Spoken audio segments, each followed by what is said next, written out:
ไม่4858พี่น้องเนาะไม่หนาชิปนี่ไม่มีดอกไม้เป็ด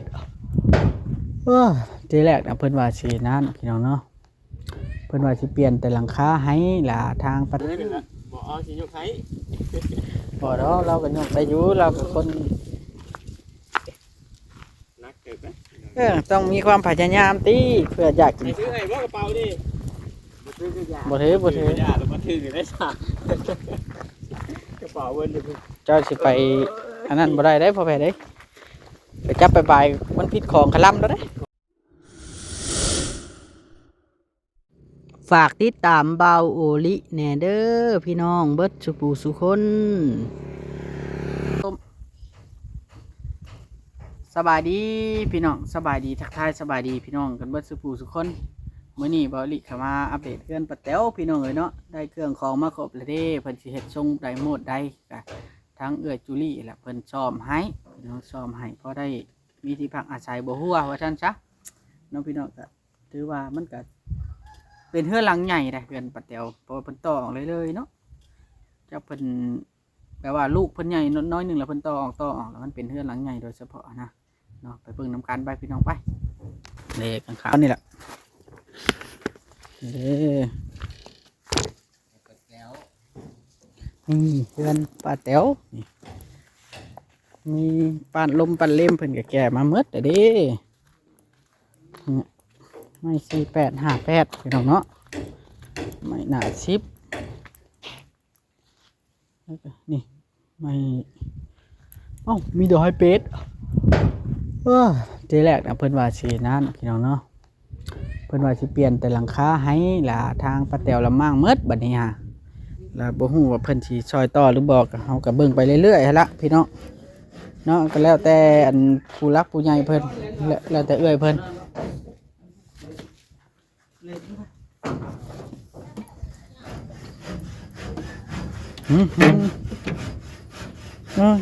ประตูกระเลยเด้ขึ้นมาถึงแล้วใส่ไม้หรือเปล่าลุงสบายดีเด้อสบายดีเลยตัดออกบ่นี่ตัดออกโหลกมันอยากทับเลยอย่ามันทับหัวออกก่อนค่อยเฮ้ยป้าแต๋วไปใช้แล้วเราเป็นนอกก่อนจะแล้วนะอันนี้เอาลงไปนอนอยู่นี่บ่นี่โดยนอนนี่แหละมันอุ่นเนาะอยู่นี่อยู่เทิงหนาวได้อยู่เทิงผ้าบ่มีบ่นอนเด้อเนาะแล้วบ่มีบ่นอนจ้อยคันมือใดมันบ่ลมมันใครอยู่ดอกเนาะชอบเท่าไรทานน่ะเท่าไรนะแพงอยู่พี่เนาะมันจูดยากบ่ไว้ต่อจูดยากบ่ก็บ่ยากดอกกินกับไผใช่เนาะแม่นเด็กทื่นข้าวกับยังมื้อนี้นะตัวเจ้านะตำมาแป้งเลยข้างกันแล้วตำมาแตกเด็กพี่น้องเอ้ยเนาะตายสิออกเบิดแล้วนี่เตาก็โค้งชำพิช่างโอ้ยบ่ตั้งแต่ถ้าเจ้าเอามาต่อเดี๋ยวนะข่อยจะได้จะเอาตัวโค้งกับตักเดียมันบ่มีหาตัวสื่อว่านี่ก็บ่ได้เป็นสัญลักษณ์มันได้นะฮะโค้งแบบงามเด้กระเบื้องนี่บ่แม่นเอากระเบื้องเก่ามามุงบ่ชื่อน้ำเก่า200,000นี่นะเพราะว่าเขาเจ้ยตามเพื่อนเขาดิ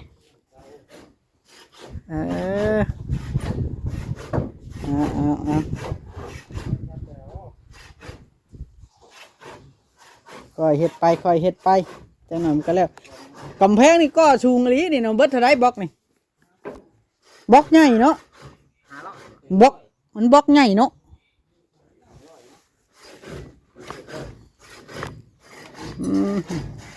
เด้ใกล้สิแล้วล่ะตัดอันนี้ก็เพื่อสิแล้วใช่ไหมคือบอกวงเดือนน้อยตัดน่ะบ่ได้มีจ้ะบ่มีอยู่นี่บ่ได้ใส่ขึ้นไปก็บีบแจกเขาเดียวจ้างบ่ค่อยเห็นรายวันนี่จ้างเนาะเจ้าจ้างอยู่เองได้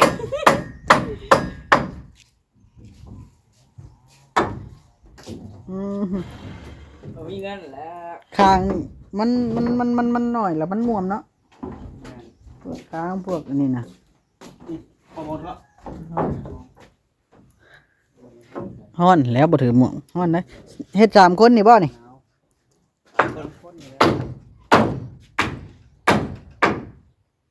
ต้องในอัดบ่ตัวนี้บ่แล้วนะอ่ะ คนได้อัดคนแล้วคนพาเขาแล้ว เอออัดแล้วเนาะ แต่ทรงมันอะไร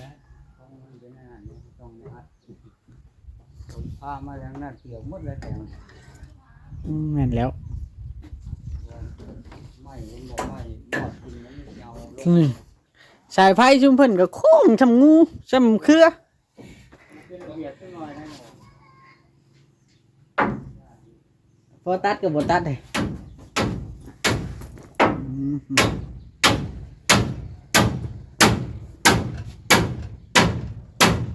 ไปหน่อยเนาะ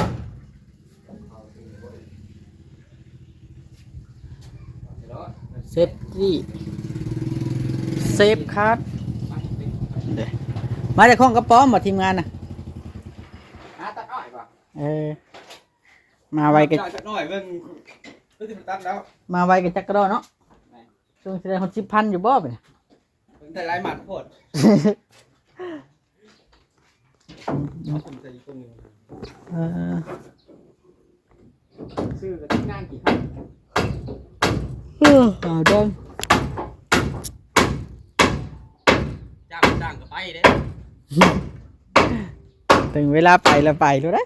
จ้างก็ไป ปลูกมันแก้วบ่น่ะ บ้องพักกา แต่ว่ามันแก้ว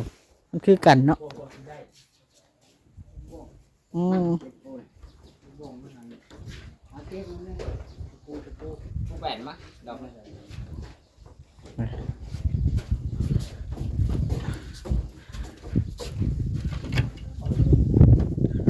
นี่พี่น้องเนาะจังกระสอบกระสีได้นะ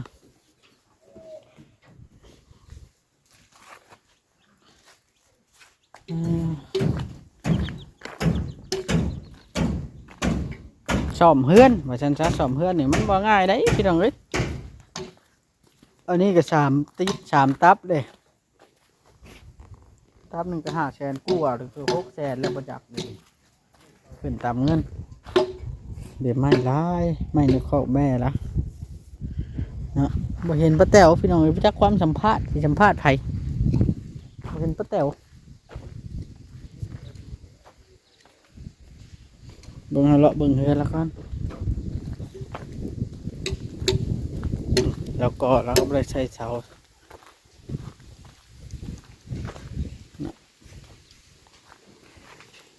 ตัวบ่วงลงชามแล้ว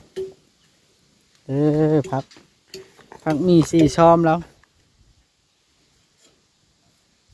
มันแก้วก็มีนะผักบุ้งก็มีครบโอ้มันเดินกวางในสวนเราพอได้กินนั่นงัว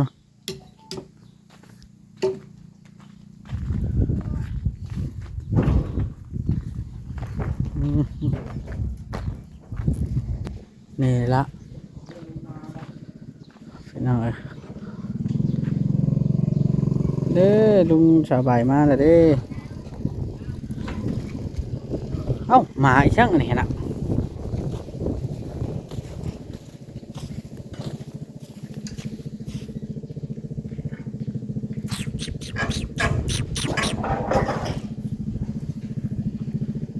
เพิ่นมั่างถ้าผู้ใหญ่ใจดีช่วยพี่น้องเนาะ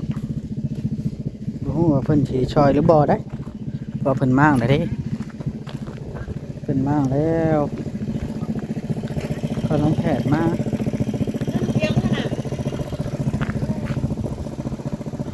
ลือบ้านรอแล้วเนาะ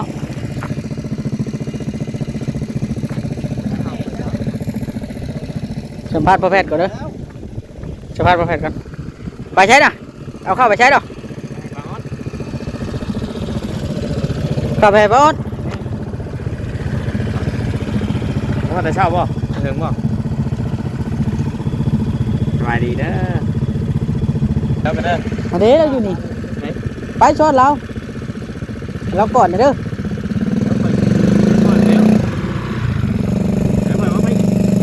ไปเลยคอยอยู่นี่ไปจ้ะถ่ายปลาอ้อนให้มันเร็วเนาะอาจารย์บอสเข้าเนาะไปเอารถเด้อบอส แล้วเราจะจอดอยู่วะ เด้น่ะ จะได้เยอะเลย ค่อยสิเอาผ้าห่มครับหมอน นี่พอดนะ ปลาอ้อนไปมือเฮือนเจ้าแน่เพิ่นซื้อข้าวมาให้นี่ไปย่างเอาเด้อ โดยเดี๋ยว คอยบอกแล้วย่างเอา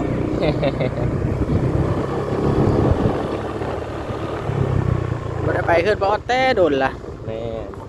2-3 ทิศแหละ คิด ปลามันไก่หมู่เด้เฮือนเรา จริง อืม หัวแล้วจะเดือดจะได้40เหมือนกัน นะพี่น้องหลังจากเฮือนป้าแตวแล้วเฮาก็มาเห็นเฮือนป้าอ้อนเนาะ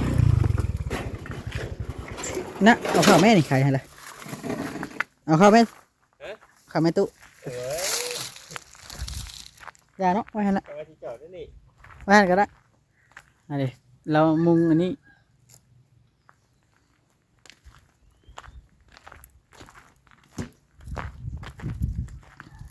อันเด้เราเทแล้วเด้นี่มันทางด้านอัดปลาอ้อนนี่ขึ้นบัดลายเติมแล้วนี่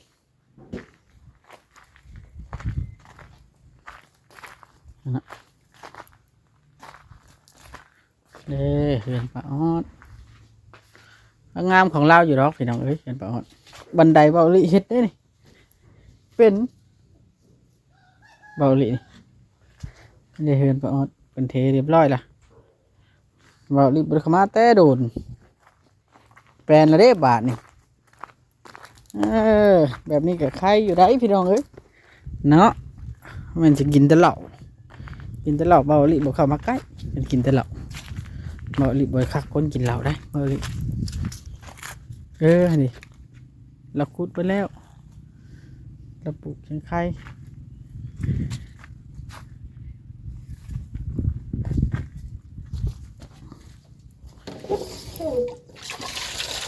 โอ้น้ำแตกจากรถนี่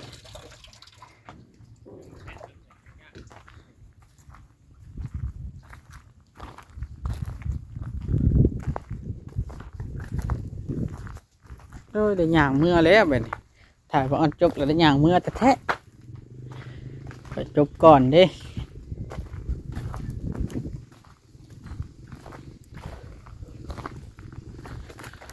พออันมาแล้ว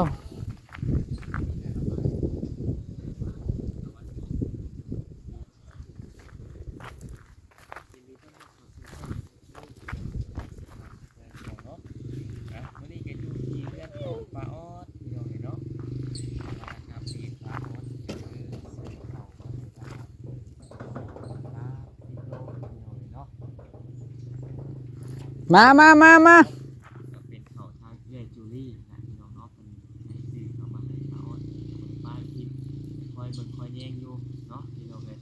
เฮ็ดเป็นซอยนะพี่น้องเนาะออดอย่างมาละพี่น้องเลยย่าสบายดีบ่เด้อมาเทียนประวร เป็นเดือนปาวอน แม่นเป็นนอนเทียนเป็น3 คืน ไปนอนเทือนใหม่เนาะ แม่น เป็นได้นอนเทือนใหม่วุ่นอยู่บ่ อุ่นเคยไปวันหนึ่งงามไปเลยว่ะ เอามานี่มาไว้มาแบกเอาข่าวดิ เข้าได้บ่นี่ได้ยกได้บ่ ได้อยู่ตี จึงว่าจะแจ้กระเหี่ย จะแจ้ เอา ง เงิ เงิ น น มา นะ ได้ เออ เผาไว้แล้วเนาะเอาไว้ขึ้น ไว้แล้ว สบายดีเบาลี ไปย่อเอานี่ไหมมาคอยหิวให้นะ แล้วเหี้ยไหนจะหิวอ่ะ ไว้อยู่ดอก วันนี้น้องหิวเจ้า ยันเงินเหี่ยเบาลี่ทีหลังเงินเรา โอ้ยซอยบ่ได้มีเงินดอกปานนั้น สิชวนพ่อแพทย์ไปเฮือนบ่เท่าอันนั่นเดี๋ยวนี้นะ โอ้ยเย็นจังเลยโอ้ยเดี๋ยวนี้ก็ ยกมือขึ้นซ้ำมาเงินละบอกเอาสิยกให้ บ่เนาะเราก็ยกได้อยู่เราก็คน นักเกิดไหม ต้องมีความพยายามติเพื่ออยากกิน ให้ซื้อให้บ่กระเป๋าดิ บ่ถือบ่ถือ อย่าแล้วมาถือได้ซะกระเป๋าเพิ่นดิ เจ้าสิไปอันนั้นบ่ได้ได้พ่อแพ้เด้ไปจับไปบายมันผิดของคลำแล้วเด้ ของครับเอาของ อันนี้ตุ้นโอ้ยขอบใจเด้อขอบใจ เอ้ยจูลี่ ใจแห้งดีวันนี้แห้งดีใจที่สุดเลย ดีใจแห้งเฮ็ดเพียงอันน่ะ ดีใจที่เอาเข้ามาให้เนาะ ดีใจบ่ ตะกี้คือว่าพวกเจ้าป้าทิมคนแล้ว บ่ถือ ทิมแล้วผู้ใดสิทิม พอป้าเอาไปคุยเกเร เปลี่ยนแปลงแล้วบ่บัดนี้ เริ่มเปลี่ยนแล้ว โดยเปลี่ยน แปลงแล้วเป็นจะได้ พวกเจ้าก็ให้สุขภาพแข็งแรงเด้อให้ได้เงินหลาย โอ้ยนี่นะขอบใจเพื่อนภูมิเพื่อนชื่อเข้าให้ก็คือทางเอื้อยจูดี้ผู้เพื่อนเฮ็ดเทือนให้เจ้านี่ละ ๆเจจุลีบ่ขอบใจเด้อเจจุลีเอ้ยสุขภาพแข็งแรงเด้อให้ร่ำรวยในเงินทองบ่มีหยังสิเว้ามีแต่คำขอบใจเท่านั้นแหละ เป็นข้าว30 โลเอาซื้อมา โด ให้ ย เจ้า โดย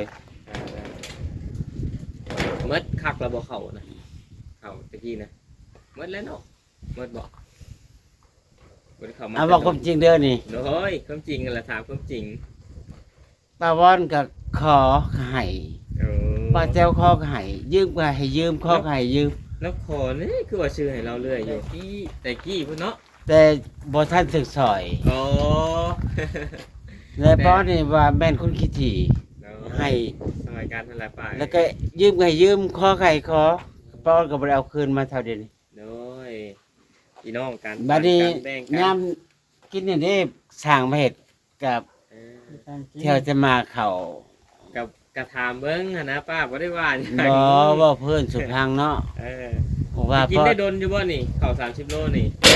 ก็ว่า30 โลก็มื้อละโลเนาะ 30 มื้อโอ้โอ้จังกะสีมันนั่นเด้อนี่ อันนี้ก็สร้างมาเฮ็ดก็ได้นี่เลยอันนี้ตกลงเลยผ่าหนึ่ง อ๋อ เป็นเรียบร้อยซื่อ ต่ออีกเนาะป๊อกลง ๆมันบ่อยากว่าครับ ดีใจบ่ได้ครับ ก็เจเฮีย ป้าตัวพ่อบ่ดีใจบ่บาโอลิมันจะตันใจพุ่นแหละเดี๋ยวนี้ บ่ดอก ตื่นตันใจ สิว่าจังซั่น อ้าวไผมาซื้อข้าวให้ข่อยกิน เอา ผ่านมามีแต่พวกเจ้าเฮ็ดให้ซานให้เอาเว้าความจริงสาธุต่อผ้าต่อดิน เลขคือบ่ให้ซะนะ เลขกันมันบ่หายแล้วมันบ่พัน เอาโอเค ฟันอยู่บ่ช่วงนี้ ก่อนสิได้จบคลิปก่อนพ่อน้องแฟดขอบใจจูลี่ในคลิปค่อยแน่ ขอบใจเด้อเจจุลีเด้อจุลีมีสุขเด้อให้ร่ำรวย ให้สุขภาพแข็งแรงเด้อ สาธุ ให้งามกว่าเก่าเด้อ เอาโอเคเด้อพ่อน้องแฟดเดี๋ยวค่อยจบคลิปกันเด้อ โดย สบายดีเอาโอเคเด้อพี่น้องเนาะอยู่ดีไม่แห้ง สบายดี เสร็จ